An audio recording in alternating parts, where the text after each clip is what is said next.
우리 이제 GT 말씀 지금 이사야서 위로와 회복의 말씀 약속을 예언을 받고 있는데요. 우리 오늘은 이제 이사야서 42장 10절부터 읽을 건데 먼저 8절 9절 오늘 그 금요일 날 본문 제일 하반부 좀 읽고 시작하도록 하겠습니다. 8절 우리 같이 읽도록 하겠습니다. 시작. 나는 여호와이니 이는 내 이름이라. 나는 내 영광을 다른 자에게 내 찬송을 우상에게 주지 아니하리라. 시작하기 전에 광고를 남겨하겠습니다. 세일이 진행이 될 텐데요. 이전보다 더 큰 은혜라는 책자가 나왔습니다. 네, 여기 저기 이렇게 묵상글 75개 하고 제 사진 75개 그리고 그 구절에 맞는 좀 깊이 묵상할 수 있는 성경 구절을 내가 직접 필사하고 또 내 묵상을 쓸 수 있도록 그렇게 구성된 책인데요. 예, 저 책이 7월달에 나왔습니다. 나올 줄 몰랐습니다. 왜냐하면 이 사진 글을 이제 그 표현이 적절하지 않은데 중이 제 머리 못 깎는다고요. 제가 중은 아니지만 제가 쓴 글이 하도 많고 찍은 사진이 많다 보니까 그걸 모아서 이렇게 한다는 게 저한테 너무 스트레스여서 전혀 이렇게 저한테 맡기면 진전이 안 될 줄 알고 편집부에서 알아서 해서 책이 갑자기 지난 주말에 어떻게 책이 어떻게 진행되냐 하니까 책 나온다 입고된다 그래서 깜짝 놀랐습니다. 네, 책은 교회에서는 판매하지 않고요. 온라인 예스24 알라딘에서만 판매합니다. 네, 네, 광고했습니다. 네, 자 이제 8절 한번 보겠는데요. 나는 여호와이니 이는 내 이름이라. 하나님이 자기 이름을 걸고 이야기 맹세하고 있습니다. 하나님보다 더 큰 대상이 없기 때문에 자기 이름을 걸고 맹세하는데요. 무엇이라고 이야기합니까? 한번 따라하겠습니다. 나는 내 영광을 다른 자에게 내 찬송을 우상에게 주지 아니하리라. 내 영광 내 찬송을 우상에게 절대 주지 않는다. 그렇게 이야기하고 있습니다. 그리고 내 영광 내 찬송은 누구를 이야기합니까? 우리 옆에 분들 한번 격려하겠습니다. 당신은 하나님의 영광이요 하나님의 찬송입니다. 시작. 우리를 내 영광, 하나님이 내 영광이라고 부르는 존재가 권지현이고 여러분입니다. 내 찬송이라고 부르는 존재가 권지현이고 여러분입니다. 너무 놀랍지 않습니까? 하나님이 우리의 찬송이다. 하나님이 우리의 영광이다. 이건 참으로 적절하고 옳은 말이지만 우리가 어떻게 하나님의 영광이 되고 우리가 어떻게 하나님 찬송이 됩니까? 그런데요, 사랑이란 일방적일 수가 없습니다. 쌍방적인 것입니다.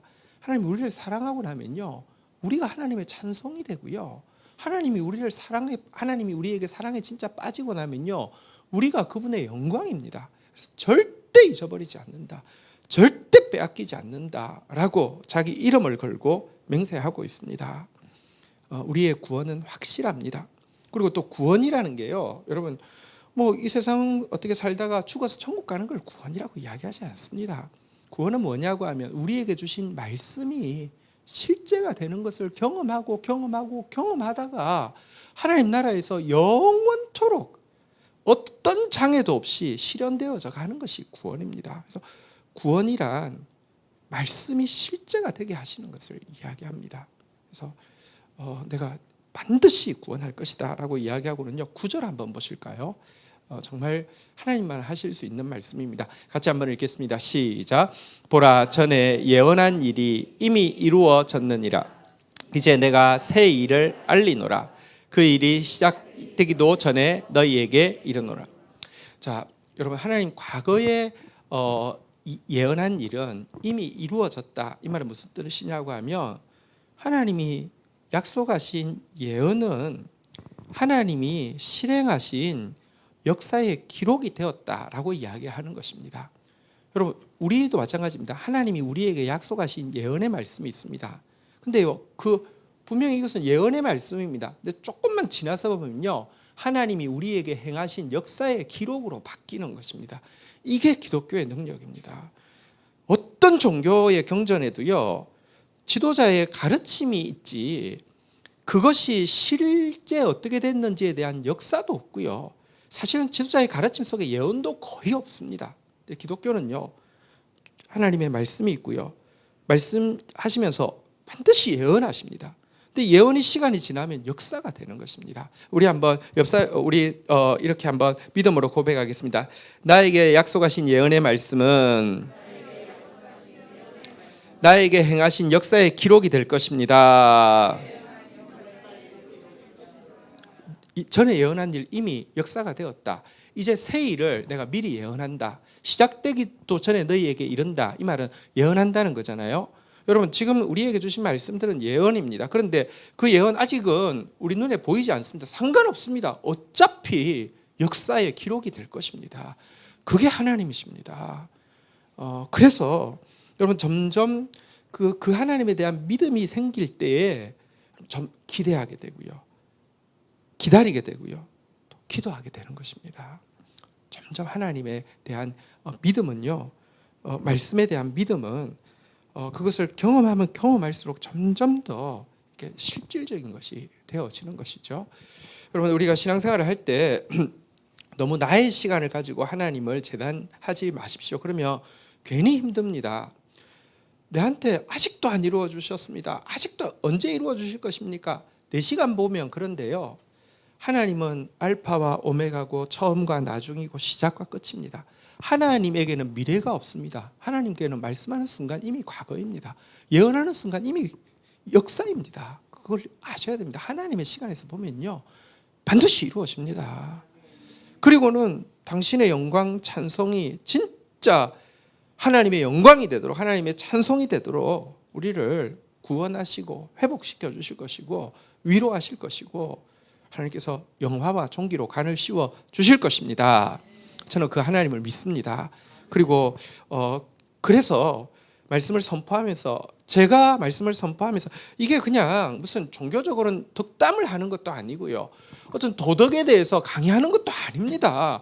살아계신 하나님이 우리에게 사랑 때문에 우리의 구원을 위해서 우리로 하여금 당신의 영광과 찬송으로 회복되게 하기 위해서 주시는 사랑의 약속입니다. 그래서 말씀을 전하면서 저부터 기대하는 것이고요. 또 감사한 것은 우리 성도들이 하나님 말씀을 받을 때 무슨 종교 무슨 교육 시간인 줄 알고 듣는 게 아니라 하나님의 말씀으로 믿고 듣기 때문에 제가 말씀 전하면서 너무 감사한 것입니다. 자, 이제 오늘 본문으로 넘어가도록 하겠습니다. 자, 10절부터 한번 보겠습니다. 어차피 역사의 기록이 될 것이니까 구원은 역사의 기록이 될 것이니까 10절 한번 보겠습니다. 시작.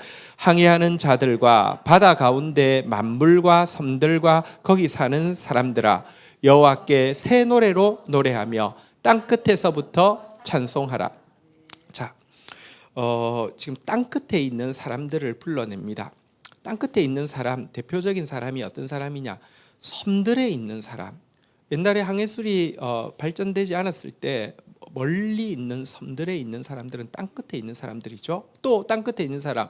옛날에는 통신술이 없기 때문에 바다에 나가면요. 그 사람이 돌아올 때까지 3년이든 뭐 5년이든 옛날에는 훨씬 더 오래 걸렸지 않겠습니까? 그건 없는 사람이잖아요. 그죠? 그게 제일 멀리 있는 땅 끝에 있는 사람들입니다.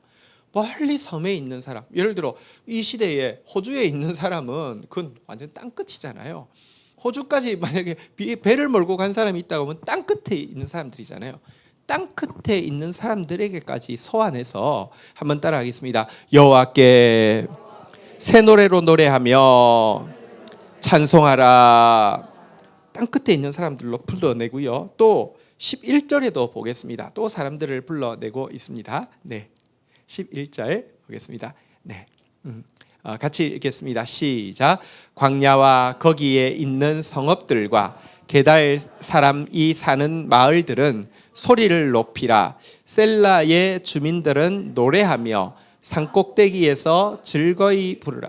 여기도 또 찬양하라고 소환하는 사람들이 있는데요. 첫 번째는 광야와 거기 있는 성읍들의 사람들을 소환합니다. 어쨌든 사람들 찾지 않는 광야에 있는 사람들, 그러니까 뭐 덤성덤성 떨어져서 살겠죠. 지금도 베두인이나 이런 이제 유목민들은 다 뚝뚝뚝 떨어져서 살잖아요. 그죠? 아주 외딴 곳에.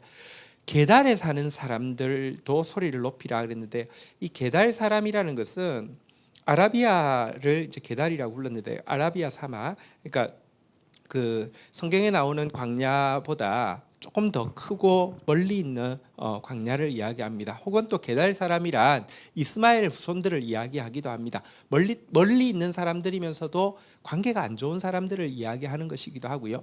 셀라 주민들도 나옵니다. 셀라라는 말 자체가 바위라는 뜻입니다. 그래서 여기는 바위라는 말이 페트라라는 단어가 있는데요. 바위 꼭대기에 사는 주민들, 에돔 사람들을 이야기하고 있습니다. 이들 역시 여러분 관계가 안 좋았잖아요.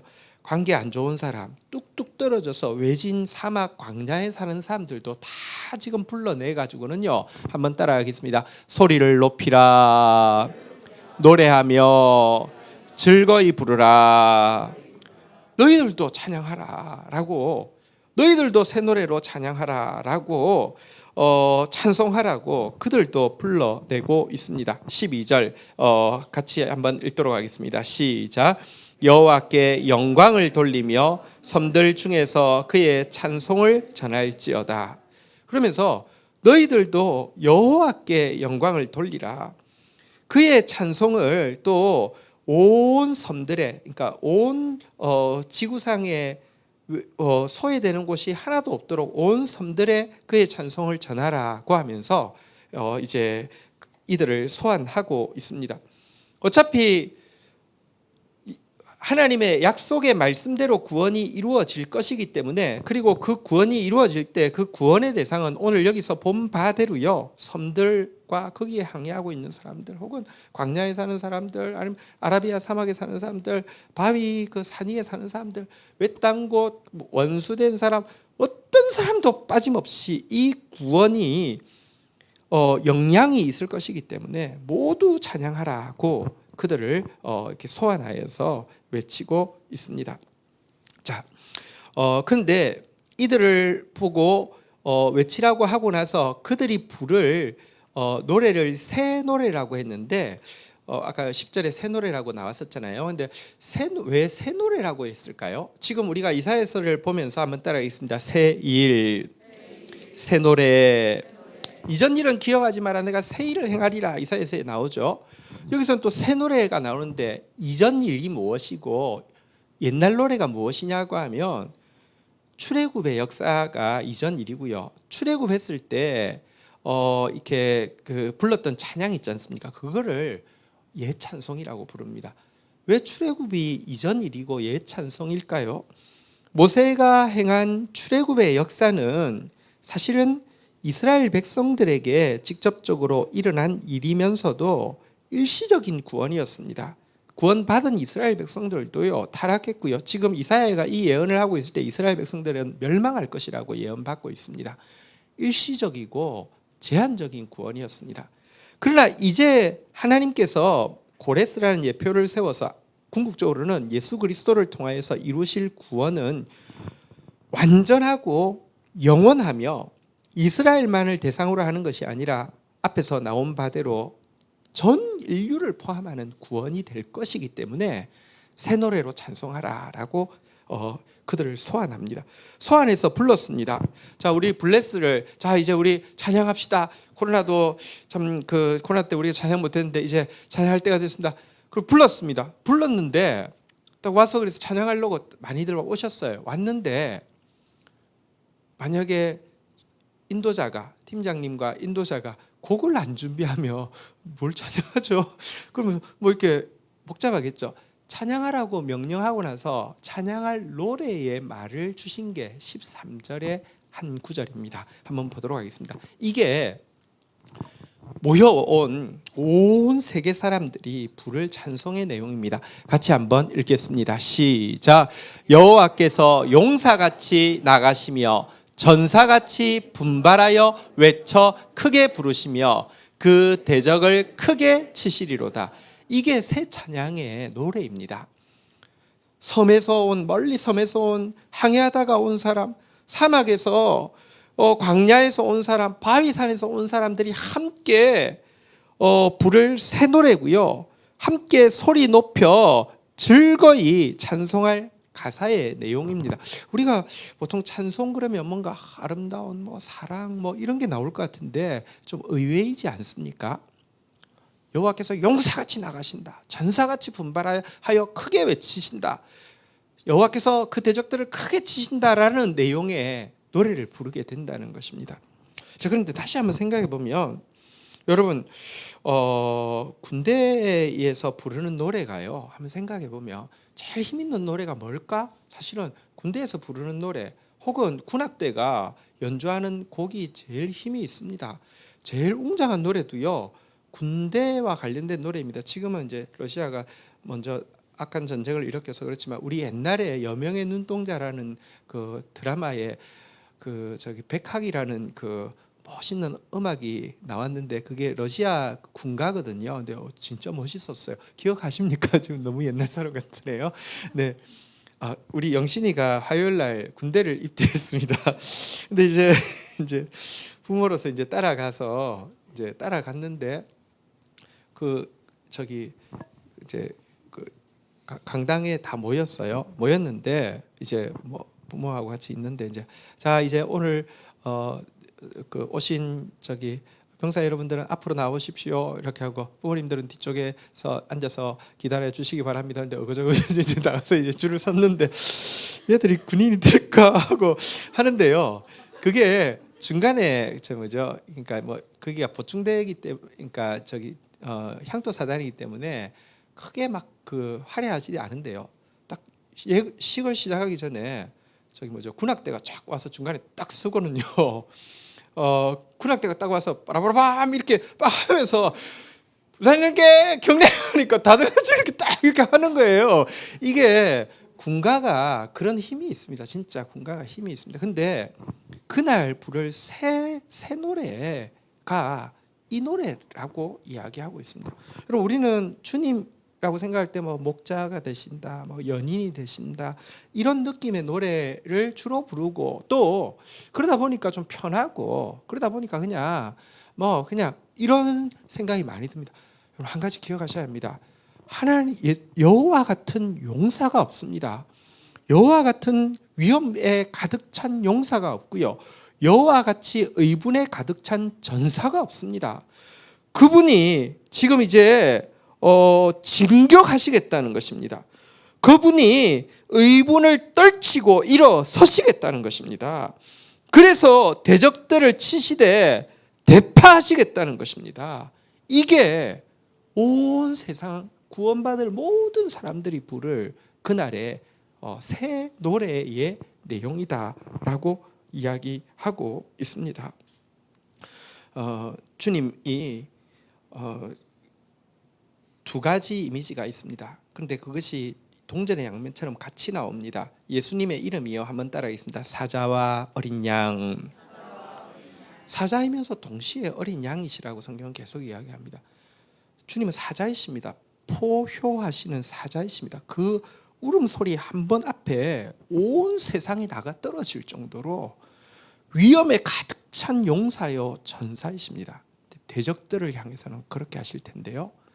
택한 백성들을 향해서는 어린 양처럼 온유하게 나타나셔서 위로하시고 또 기다려주시고 오늘 GT 본문의 말씀처럼 상한 갈 때 꺼져가는 등불도 꺼지 않으시는 그리고 목소리를 들리지도 않고 목소리를 말하지도 않고 그러면서도 성실하게 인내하면서 결국은 하나님 나라가 이루어질 때까지 포기하지 않는 어린 양으로서 우리에게 나타나시지만 동시에 여러분 이 악한 세상을 향해서는요 정말 주님은 크게 분노하시면서 위험에 가득 찬 멈추지 않는 진격으로 나아가신다라고 이야기하고 있습니다.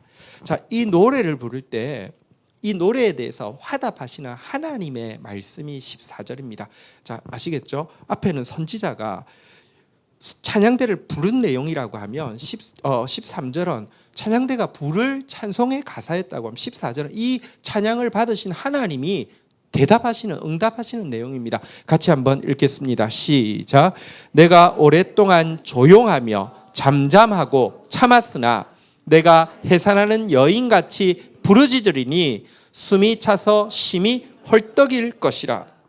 하나님께서 당신은 용사이십니다. 당신은 전사이십니다. 당신은 진격하십니다. 당신은 떨쳐 일어나십니다. 당신 앞에 대적들은 파해질 것입니다. 이 찬양 앞에서 주님이 화답을 하시기에 뭐라고 하냐면 내가 지금까지 한번 따라하겠습니다. 오랫동안 조용하며 잠잠하고 참았으나 하나님의 성품이죠. 오랫동안 조용하셨습니다. 오랫동안 잠잠하셨습니다. 오랫동안 참았습니다. 하나님이 느려서 그런 분이 아닙니다. 하나님은요 열심으로 겉옷을 입고 있다고 이야기합니다. 우리 여기에 한열심 하는 사람들, 그래서 정장보다는 추리닝이 더 어울리는 사람들이 있을 것입니다. 하나님은 여러분하고 잽도 안 되게 열심히 많으신 분이십니다. 그런데도 오랫동안 조용합니다. 오랫동안 잠잠합니다. 오랫동안 참습니다. 왠 줄 아십니까? 영혼이 걸려있는 문제이기 때문입니다. 여러분, 악인이라도 한 사람이라도 회개할까 봐서 그 영혼 때문에, 혹은 가라지와 곡식 비유가 있잖아요. 여러분, 가라지 뽑으려고 하면 꼭 곡식이 따라오기가 쉽습니다. 제가 그 아침에 이제 새벽기도 마치고 나면 주로 하는 게 이제 우리 교회 이 꽃밭에 내려가지고 잡초를 뽑습니다. 잡초는 정말 진짜 대단합니다. 아무리 뽑아도 나옵니다. 근데요, 잡초를 뽑다 보면 꼭 꽃을 뽑는 때가 있습니다. 그래서 조심한다고 해도 제가 정말 조심하고 뽑는데도 뽑을 수가 있습니다. 성경에 그 비유가 있잖아요. 가만두라. 가라지 뽑다가 곡식 다친다. 이것 때문에 주님 오랫동안 조용하고 잠잠하고 참습니다. 그러다 보니까요, 진짜 아무 일도 안 하시는 것 같고요, 아무 일도 안 하실 것처럼 자꾸 생각이 됩니다. 그런데 주님이 무엇이라고 비유하냐고 하면 해산하는 여인의 당신을 비유하고 있습니다. 해산하는 여인이 해산할 때는요, 부르짖고 헐떡이고 숨이 차서 헐떡일 정도로 막 그 상고를 하잖아요, 그죠? 근데 물론 임신을 해 있는 기간 동안 입덧도 힘들 수도 있고 막 몸도 불편할 수 있는데, 여러분 10달 내내 그러는 사람은 없잖아요, 그죠? 그리고 또 뭐 초창기에 임신하고 나서 조금 안정이 되고 나면 배는 불러오지만 그렇다고 그냥 아무 일도 안 일어나는 것 같잖아요, 그죠? 마찬가지입니다. 우리가 말씀을 자꾸 듣다 보면요, 배는 불러오는 것처럼 뭐가 이렇게 점점 뭐가 차는 것은 느껴지지만 영원히 아이가 안 태어날 것처럼 그냥 배만 부르고 말씀 먹고 배는 부른데 아무 일도 안 일어날 것 같습니다. 그런데 그렇지 않습니다. 때가 있습니다. 아이가 잉태되었다고 하면요, 10달 내에 해산할 것처럼 힘들면 그거 어떻게 잉태하고 있겠습니까? 그렇지 않습니다. 그냥 그런데요, 딱 때가 되면요, 여러분 아이 태어날 때가 되면 부르짖고 숨이 차고 심이 헐떡이는 것처럼 하나님도 마찬가지입니다. 지금은 오랫동안 조용하고 잠잠하고 참아서 어린 양 같은 모습, 연인 같은 모습은 알겠는데 용사 같은 모습, 전사 같은 모습, 그 위험찬 모습은 안 보이는 것 같아요. 그런데요, 때가 차면 주님은 정말 포효하시면서 진격하시고 의분에 가득 차서 외쳐 부르시게 되는 모습을 보여주실 것입니다. 그렇게 지금 주님이 말씀하고 있는 내용이 14절입니다. 이렇게 표효하고 일어나신 주님은 두 가지 일을 하실 것입니다. 15절 한번 볼까요? 같이 한번 읽겠습니다. 시작. 내가 산들과 언덕들을 황폐하게 하며 그 모든 초목들을 마르게 하며 강들이 섬이 되게 하며 못들을 마르게 할 것이며, 하나님께서 대적의 땅에서 산들, 언덕들, 모든 초목들 황폐하고 마르게 한다. 강들이 섬이 되게 하며 못들을 마르게 할 것이다 라고 이야기하면서 모든 것을 다 황폐하게 만들어버리겠다라고, 대적의 모든 것을 황폐하게 만들겠다라고 이야기하고 있습니다. 회복 불가능하도록 만들겠다라고 이야기하고 있습니다. 구원과 심판은 동전의 양면입니다. 구원할 사람이 있기 때문에 신중하게 심판하기 위해서, 하나라도 구원받을 사람이 심판받는 일이 없게 하기 위해서 주님은 신중하시지만 때가 되면 일어나셔서 심판하실 때 심판받을 사람은 하나도 벗어남이 없도록 완벽하게 심판하신다는 내용입니다. 그러나 동시에 구원이 이루어집니다. 16절 한번 볼까요? 같이 한번 읽겠습니다. 시작. 내가 맹인들을 그들이 알지 못하는 길로 이끌며 그들이 알지 못하는 지름길로 인도하며 흙이 그 앞에서 광명이 되며 좁은 데를 곧게 할 것이라. 내가 이 일을 행하여 그들을 버리지 아니하리. 대적들에게는 심판하시지만 구원하는 사람들에게는요, 이렇게 이야기하고 있습니다.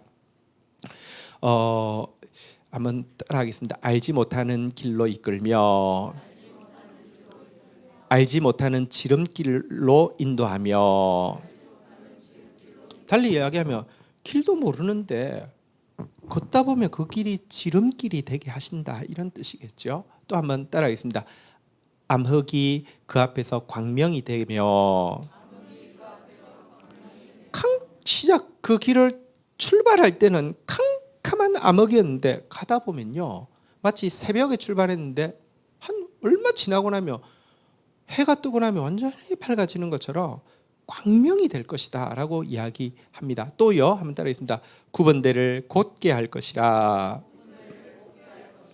굽은 길인 줄 알고 시작했고요, 좁은 길인 줄 알고 시작했는데 곧은 길이 되고요, 대로가 되게 하나님께서 인도하신다라고 이야기하고 있는데요. 누가 이 구원의 대상이냐 한번 따라하겠습니다. 맹인들을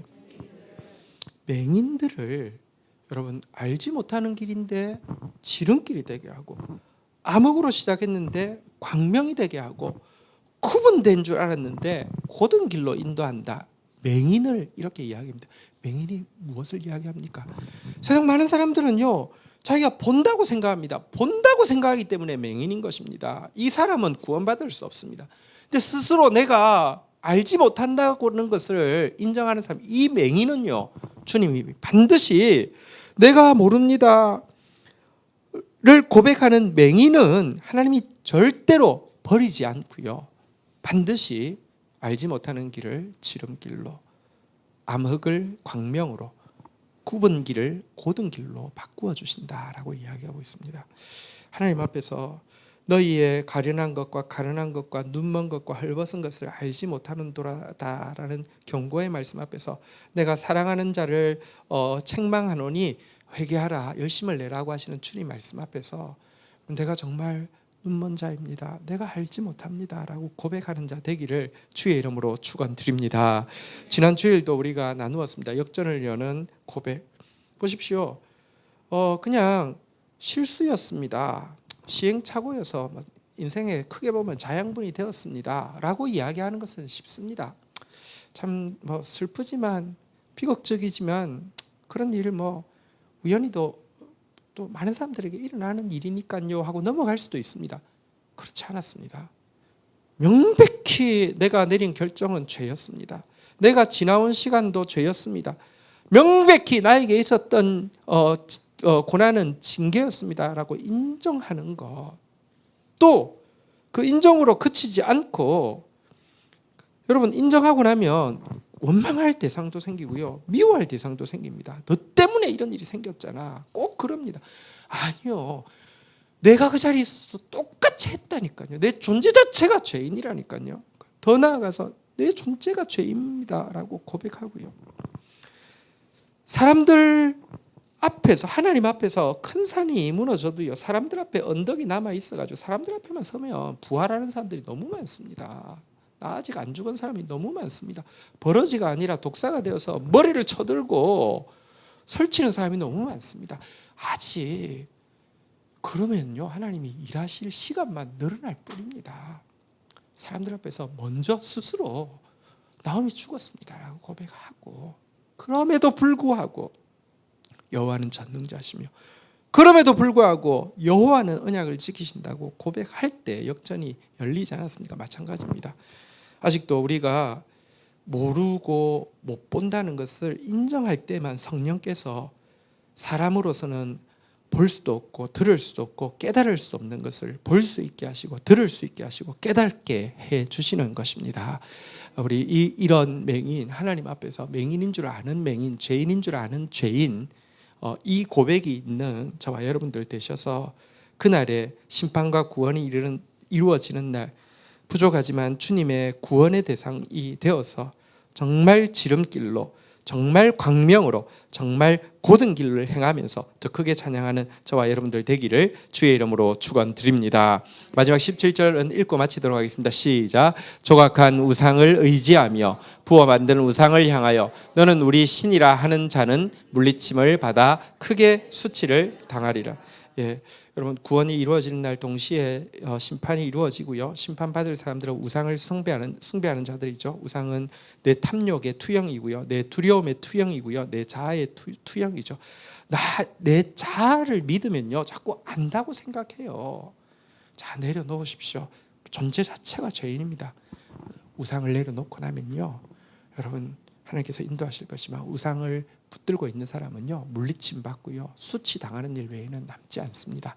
함께 오늘 그 하나님께 나아가서 찬양하되, 특별히 오늘 이스라엘 백성들이 우리가 부를 새 노래대로 하나님의 용사 되심과 전사 되심을 우리가 찬양하면서 그분의 구원과 심판을 기대하는 시간 가지도록 하겠습니다. 함께 찬양하며 나가겠습니다. 다 함께 자리에서 일어서시겠습니다.